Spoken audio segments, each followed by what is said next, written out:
Hi friends, welcome to my channel. ഞാൻ ഇന്ന് കാണിക്കുന്ന ഞങ്ങളുടെ ഉമ്മയുടെ സ്പെഷ്യൽ മുരിങ്ങയിലത്തോരനാണ്. എങ്ങനെയുണ്ടെന്ന് നമുക്ക് കണ്ടു നോക്കിയാലോ. അതിനു വേണ്ടി മുരിങ്ങയിലയൊക്കെ നല്ല കഴുകി വൃത്തിയാക്കി വെച്ചിട്ടുണ്ട്. അപ്പൊ ഈ പ്രാവശ്യം ഞാനല്ല ഉണ്ടാക്കുന്നത്, ഉമ്മ ആണ് ഉണ്ടാക്കുന്നത്.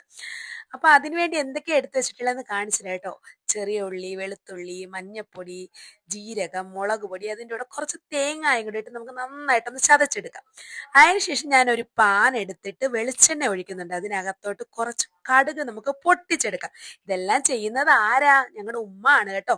എന്നിട്ട് ചെറിയ ഉള്ളി, കുനുകുനാന്നരിഞ്ഞ ഉള്ളി അതിനകത്തോട്ട് ഇട്ട് കൊടുക്കുക. അത് നന്നായിട്ടൊന്ന് ഫ്രൈ ആയതിന് ശേഷം നമ്മുടെ ഈ മുരിങ്ങയില ഉണ്ടല്ലോ, അതിനകത്തോട്ട് ഇട്ട് കൊടുക്കുക.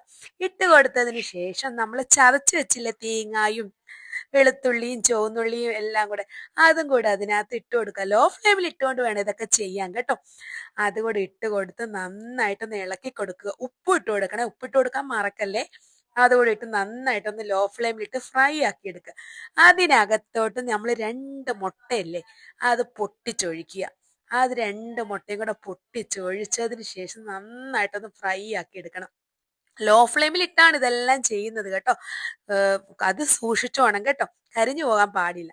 അങ്ങനെ നന്നായിട്ട് ഇതെല്ലാം കൂടെ ഇളക്കി മിക്സ് ചെയ്ത് ഇങ്ങനെ ഇരിക്കുന്നതാണല്ലേ, ഇത് നമുക്കൊന്ന് മിക്സ് ആക്കി എടുത്തതിന് ശേഷം നല്ല ടേസ്റ്റി ആയിട്ട് ഇതെങ്ങനെ എടുക്കാൻ നോക്കിയാലോ.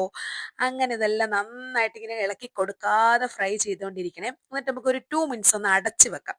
ഇലയൊക്കെ ഒന്ന് നന്നായിട്ട് വെന്ത് കിട്ടിട്ട്. അങ്ങനെ 2 മിനിറ്റ്സ് കഴിഞ്ഞ് ഉമ്മ എടുത്ത് നോക്കിയപ്പം നന്നായിട്ട് വെന്തിട്ടുണ്ട്. അതിനുശേഷം ഉമ്മ ഇങ്ങനെ മുട്ടയൊക്കെ ഇങ്ങനെ ഉടച്ചു കൊടുക്കുകയാണ്. അപ്പൊ മുട്ടയൊക്കെ ഇങ്ങനെ ഉടച്ചുടച്ച് കൊടുക്കുമ്പോൾ നല്ലൊരു ടേസ്റ്റ് ആണ് കേട്ടോ. എന്തെന്ന് നല്ല ടേസ്റ്റിന്, അതാ ഒരു രക്ഷയില്ല. എൻ്റെ പൊന്നുമക്കളെ, ഇതുപോലെ പ്രാവശ്യം എല്ലാവരും ഒന്ന് ട്രൈ ചെയ്ത് നോക്കണം. ഫീഡ്ബാക്ക് അയക്കണേ.